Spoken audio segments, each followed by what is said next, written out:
Tell me, who do you think's going to win tonight? I think La Jolla High School win because We're of course we're gonna win. we're gonna decimate them. We're gonna decimate. Crush our opponents. Oh yeah. And 100-0. it's gonna be like 30-0. The battle of the shoe is everything. I think we got to keep the shoe here. Where else would we want it to be? Yeah, and super excited for tonight. Hopefully we win again like we did last year. Super excited to see the team come out and play their best. Good evening, San Diego. I'm Abby Grasser, and we're at La Jolla High School. Tonight is a big night for the Vikings. It's not just their homecoming game, it's also the Battle of the Shoe.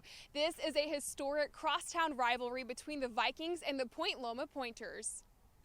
La Jolla and Point Loma first played each other back in 1926, almost 100 years ago. But the first Battle of the Shoe took place in 1970. I talked to head coach Roach to find out a little bit more about what the shoe is and its tradition.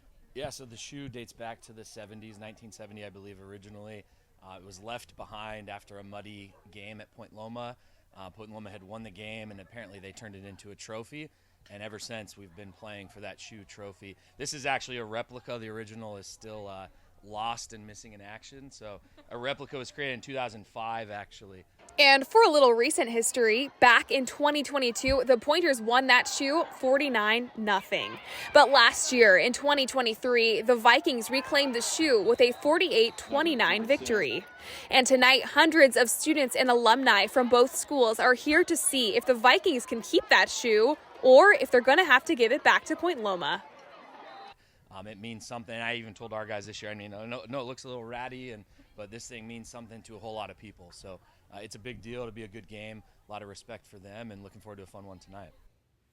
But aside from the Battle of the Shoe, homecoming is a very special time of year for both students and alumni. I got to meet La Jolla's oldest alumna, Norma Jean Turner, class of 1945.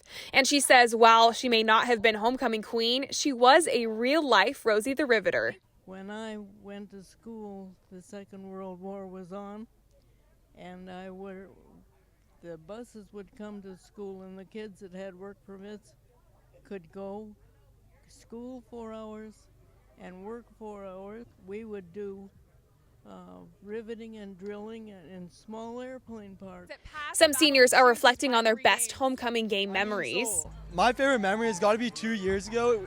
Unfortunately, we lost that game.